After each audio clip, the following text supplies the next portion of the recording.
Rangarajan sir, SNDP യോഗം general secretary, യോഗം director board അംഗം sir, union councillor Shri G. Rajesh sir, union councillor Rakesh Mahindran, president youth movement Ambalappuzha union, Shrimati Shri Vinayakumar, president SNDP യോഗം ശാഖാ number 715 ഓമന, ശ്രീ സുശീല പ്രദീപ്, വനിതാ സംഘം പ്രസിഡന്റ് ശാഖായോഗം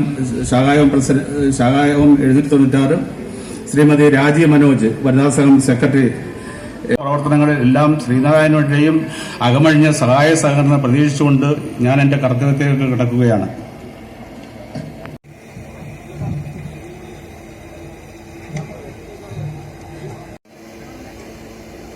പ്രിയമുള്ള യോഗ അധ്യക്ഷൻ 796 പ്രഗത്ഭനായ പ്രസിഡന്റ് ശ്രീ MD മധു അവരുടെ സ്വാഗതം പ്രസംഗം നടത്തിയ 796 ശാഖയുടെ മിടുക്കനുള്ള സന്തോഷവും അതിന് പ്രേരക ശക്തിയായി നിന്ന് പ്രവർത്തിച്ച എല്ലാ സജ്ജനങ്ങളെയും